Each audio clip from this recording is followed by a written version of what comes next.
Hi, I'm elowynlefay, a certified tarot reader, and today I'm very excited to be flipping through the Silver Acorn Tarot.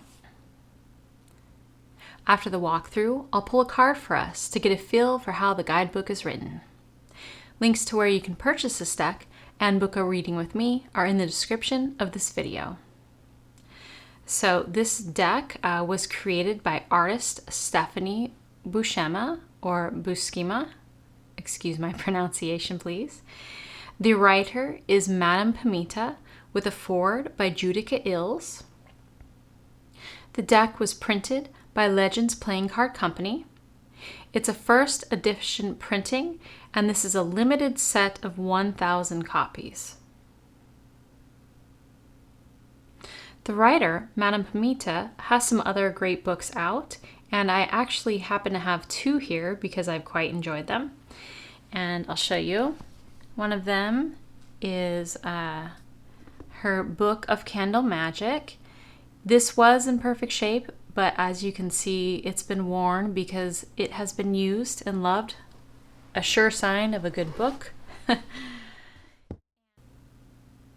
Another book of hers here, Madame Pamita's Magical Tarot, using the cards to make your dream come true.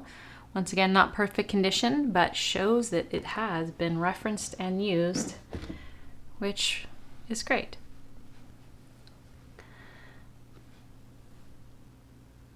The artist of this deck, Stephanie Buscema, or Buscema, has worked with other companies such as Marvel, Disney, Sanrio, among others. You can purchase this deck on the artist's website, which I will link below, as well as Madame Pamita's online shop, which is called Parlor of Wonders. I will link that as well. I did use a 10% off coupon, which I received for signing up for the Parlor of Wonders email list, and I purchased the deck that way. Starting off with the box, we have a hard box with magnetic closure. It's a folding box. As you can see here, opens like this.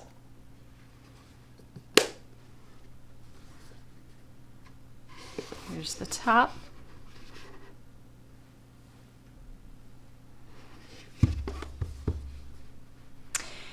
And there is silver foil with spot gloss on the box. I'll show you the inside of the box. It is quite cute. Taking the deck out so I could show you right away. And it reads, "May this deck bring you insight, knowledge, and joy on your tarot journey."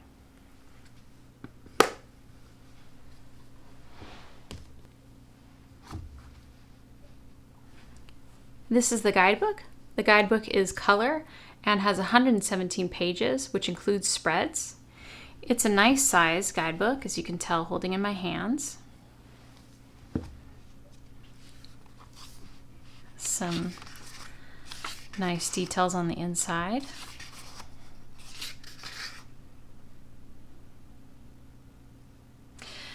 It covers how to work with the Silver Acorn Tarot, preparing for a reading, doing a reading, tarot spreads. The tarot spreads are past, present, future, the Silver Acorn spread, the Celtic Cross spreads. Then it tells you about caring for your deck and about the writer and the artist. Here's our foreword by Judika. Full color photos.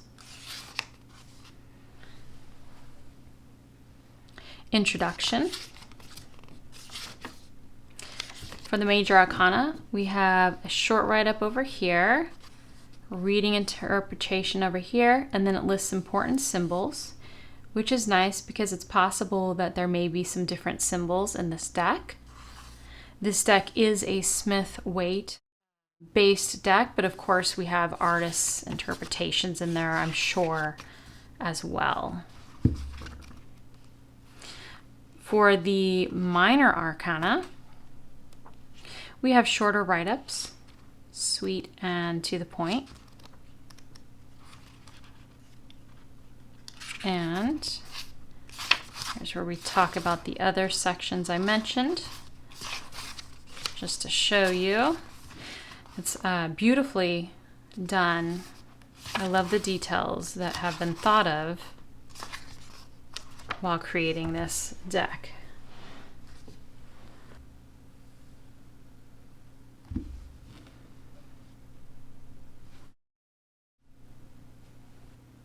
Here we have a special card noting that this is the first edition deck, limited pressing of 1,000 copies. A little more information on the back of the deck. Also lists the artist's website.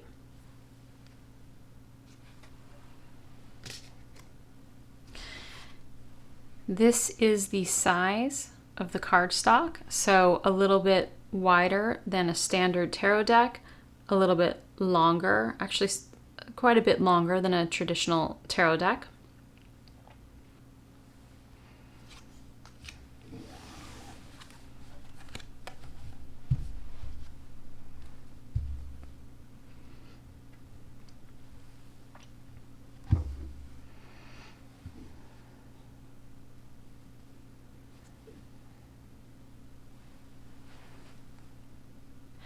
These are the backs of the decks. They are not reversible, but they are adorable.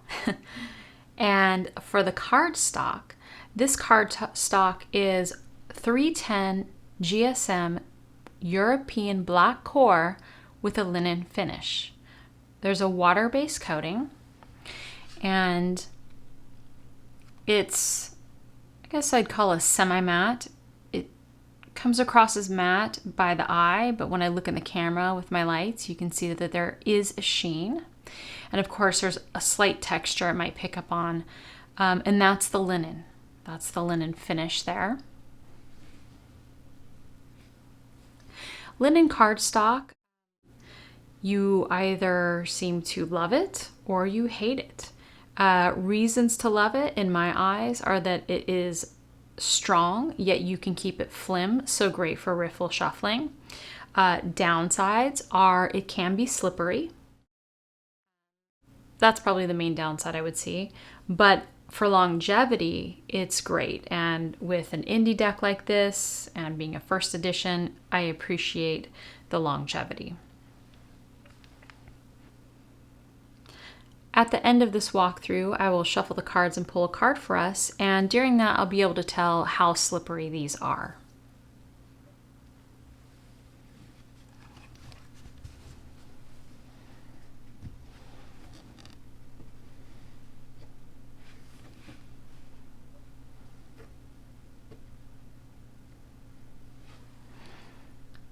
We start our journey with the Fool.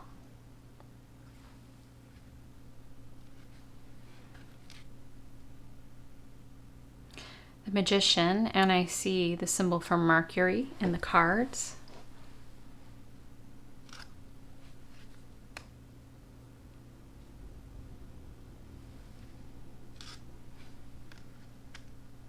The Empress with Venus down in this rock here.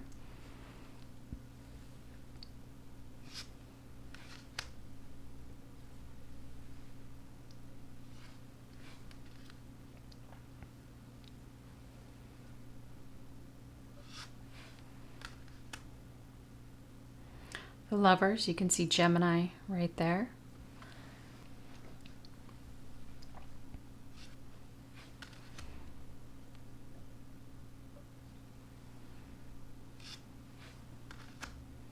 Strength with the Leo symbol quite clearly on the candle.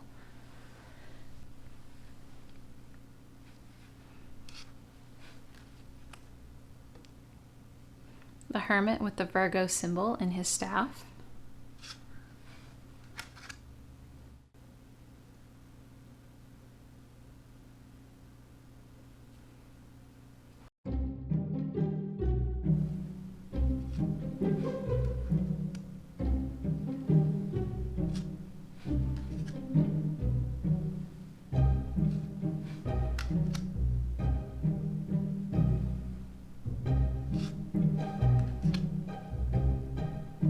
Capricorn symbols down there.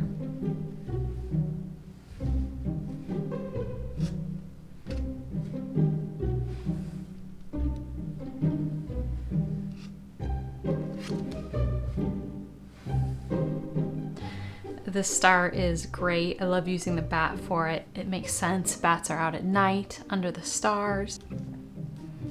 And I noticed, actually going back to the Hanged Man, that they did not use the bat for the Hanged Man. And oftentimes when we have decks with animals in it, they do use a bat for the Hanged Man. So this is an original approach.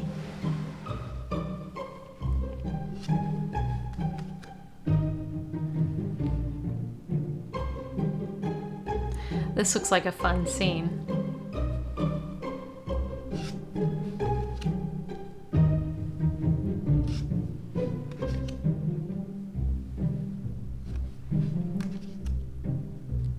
The world with the Saturn symbol up here. We also have some signs: Aquarius, Scorpio, Taurus, Leo.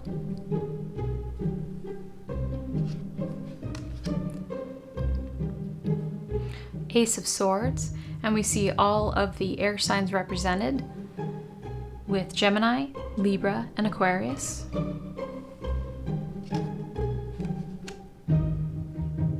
We have the moon in Libra.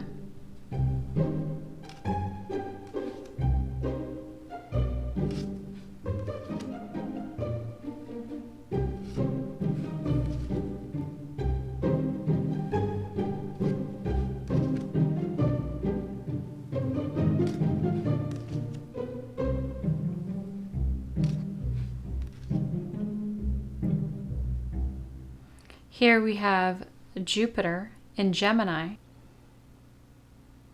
This deck is including astrological decans, which I really appreciate. I enjoy using the decans to bring further depth and understanding to my readings. If you have not studied decans before and incorporated them in your tarot work, I do have a recommendation of a book, and that would be 36 Secrets, which I have here.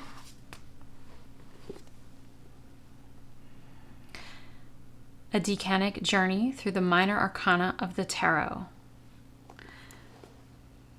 That is a great book if you have not yet explored the decans in your tarot work. I'll link the book in the description of this video in case you want to pick it up.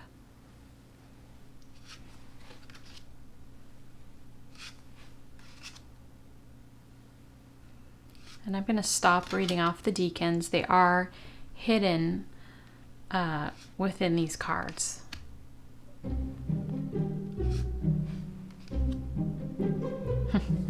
The bat returns. I love this joyful Ace of Wands. Oh, I definitely love this Two of Wands, but that's to be expected because, you know, fortune teller.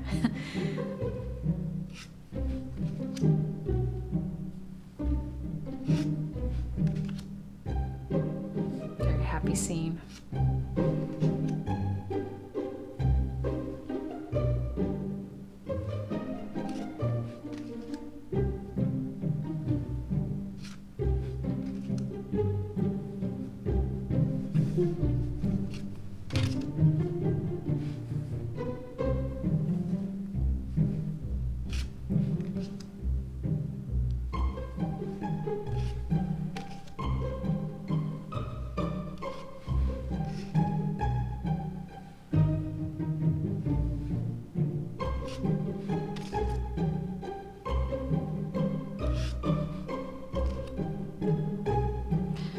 This Queen of Wands is really fun because usually the Queen has a black cat at her side with the sunflower as well. But here we have the Queen as a cat herself, or their self.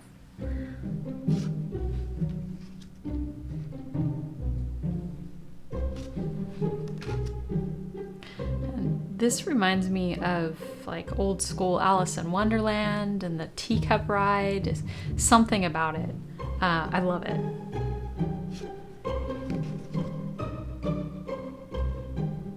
I find this very sweet. I love this dignified looking couple sharing a cup of tea. And this looks like my kind of party. So, really appreciating this Three of Cups. That looks fun.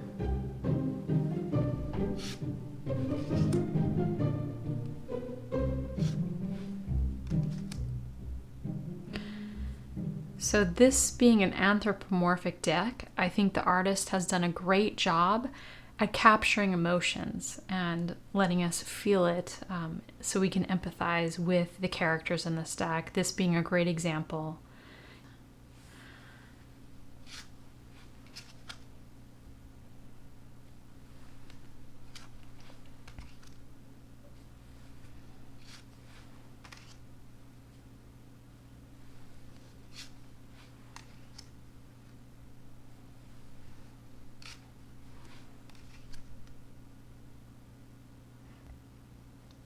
I really love this Ten of Cups.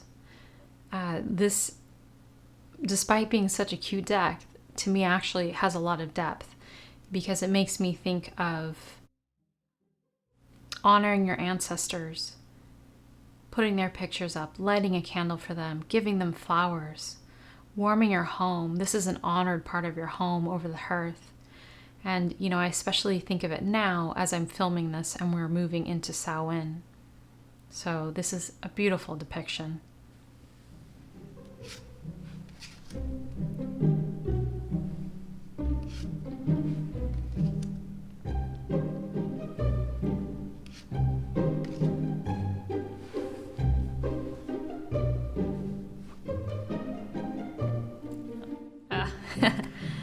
I love this Queen of Cups.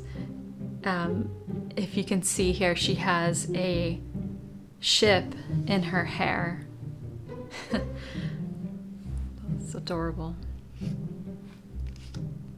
And the King of Cups is great as well. There is a jellyfish on his staff and on his hat.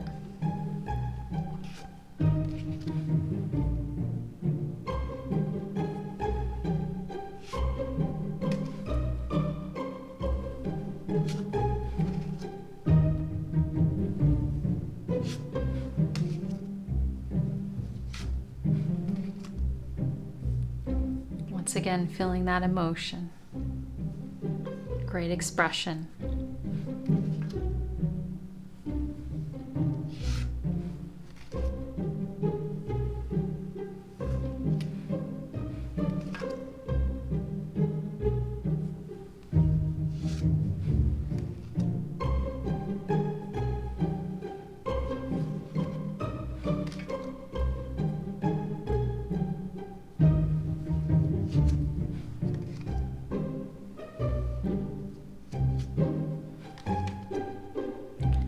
There's some constellations in this card here.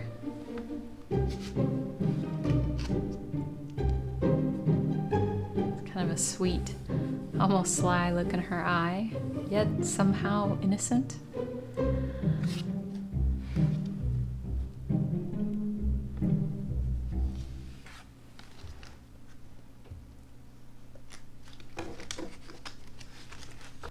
Love the art in this deck.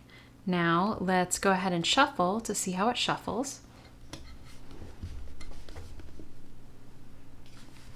And we'll see just how slippery this might be. Hopefully not too slippery.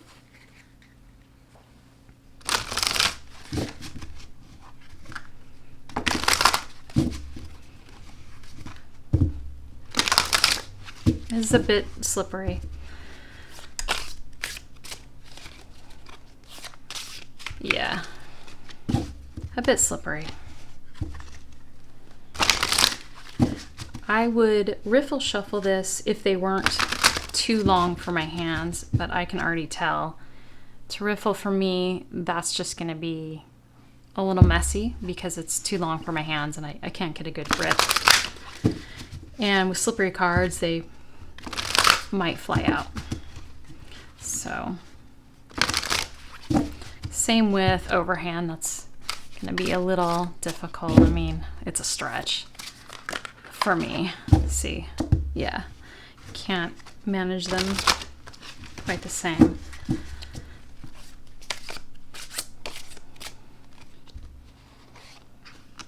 going to take that card.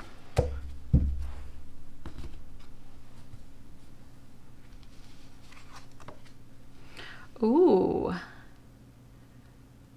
Wonderful. Okay, we have the world. Let's see what the world has to say in this guidebook.